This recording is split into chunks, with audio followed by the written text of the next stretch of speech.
festa chamada cristã é celebrada. Não querem nada com Cristo, mas o espírito do Natal está lá. Como é que pode? Querem a festa e não querem o aniversariante? Como é que pode? Que tem isso a ver com Cristo? A Babilônia tem dado do seu vinho, do seu ensino, da sua prostituição, porque adorar o sol e não a Cristo é prostituição. Com ela se prostituem os reis da terra. Repare, Natal é uma festa comercial ou não é?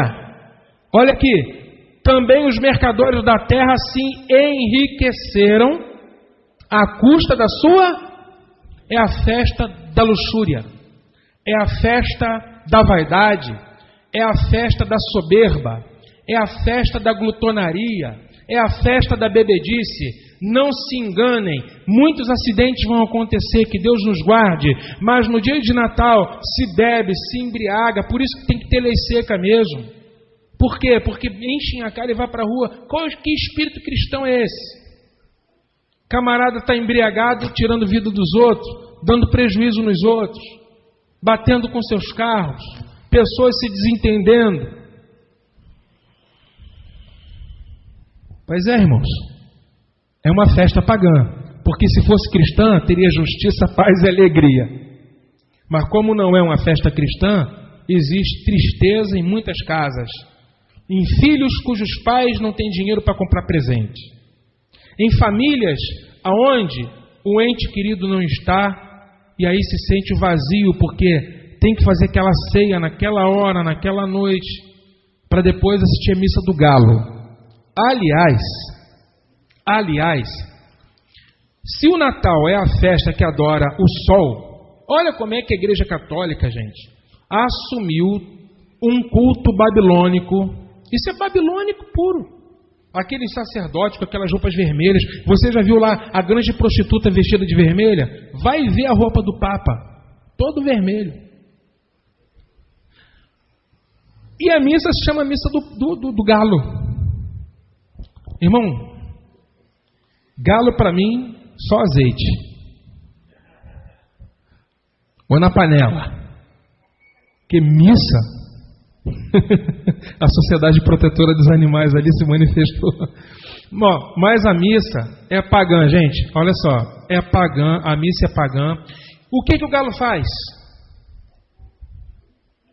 Ele faz o quê? Ele canta de madrugada anunciando o quê? O sol, gente. É o sol, a missa do galo. É a vigília da noite para o retorno do sol. Só não entende quem não quer. Está na nossa cara. Babilônia está aí. Os reis da terra se enriqueceram à custa da sua luxúria.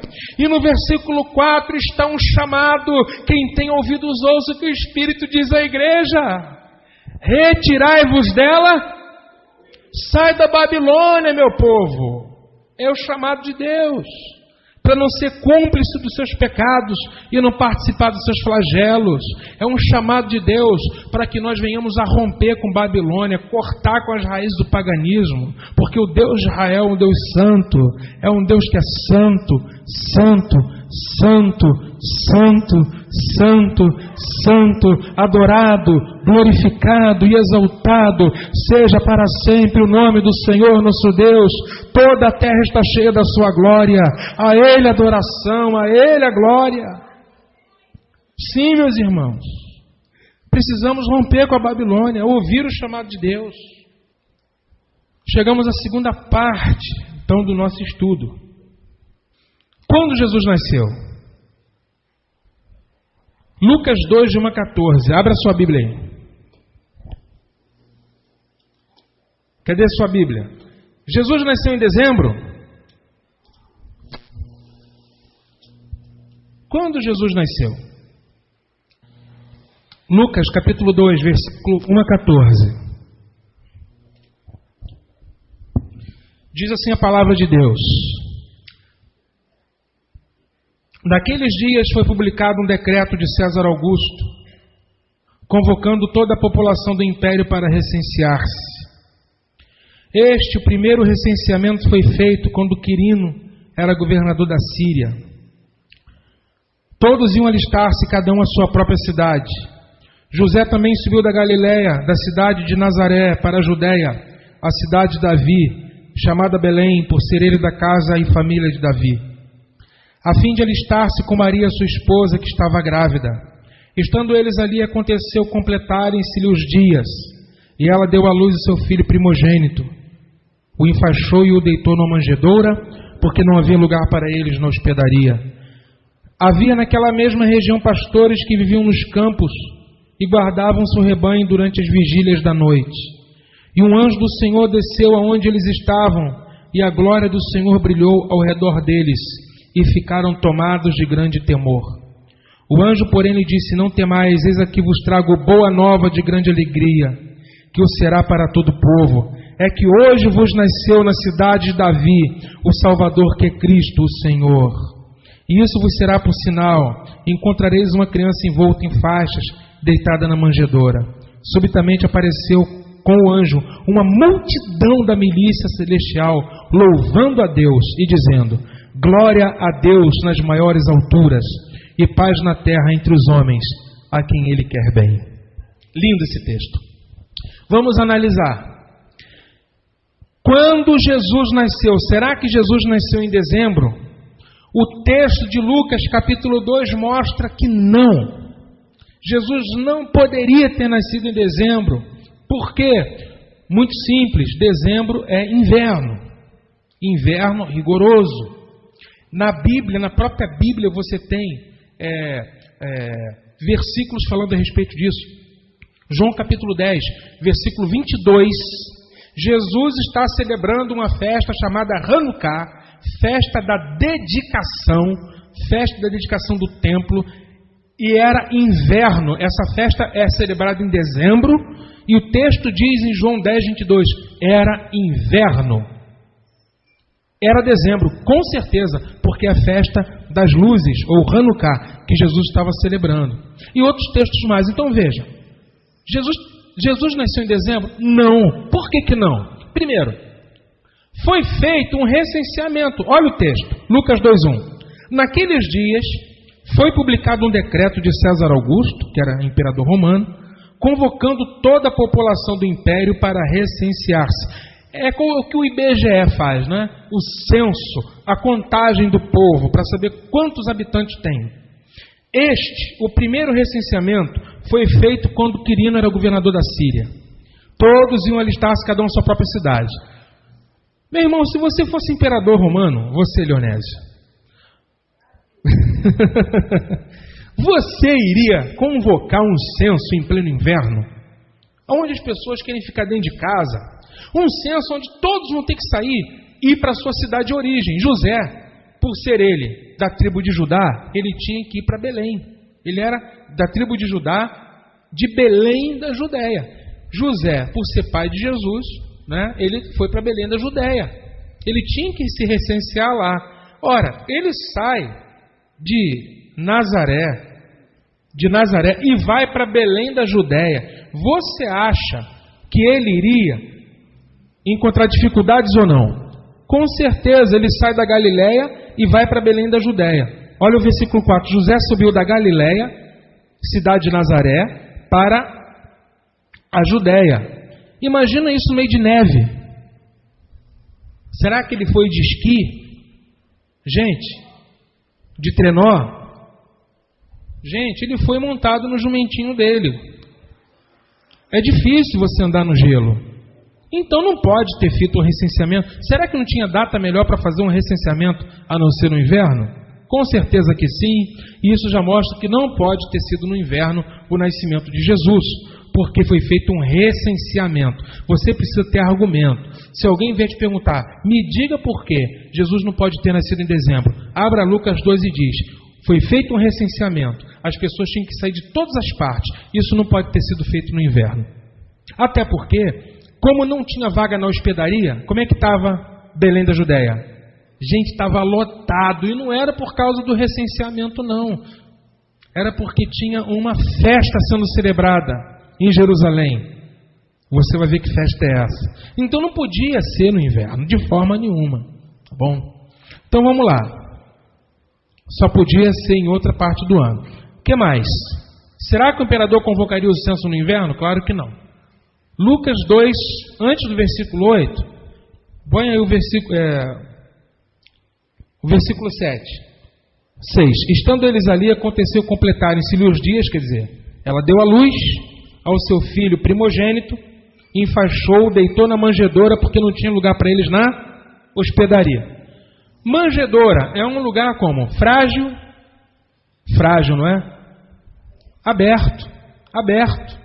Já pensou o menino Jesus congelado na neve? Não pode, gente. Manjedoura na neve, combina? Não pode. Não pode ser no inverno. Primeiro, porque era censo. Houve um recenseamento.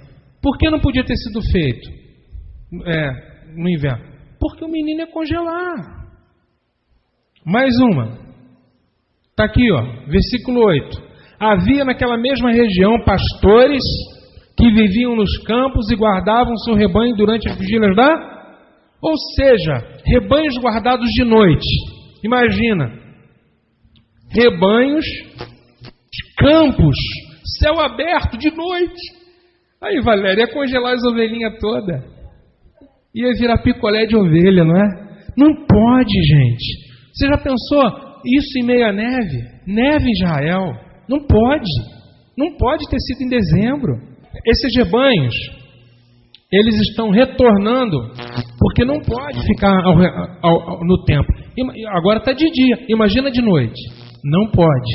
Não tem como. Tá? E por fim, vamos ver em que época que Jesus nasceu. Você acha que muitas pessoas precisavam ver esse estudo, sim ou não? Sim ou não? Precisavam, né? Quanto mais pessoas a gente puder falar, melhor. Por quê? Exatamente pelo fato de que um engano está caindo por terra agora.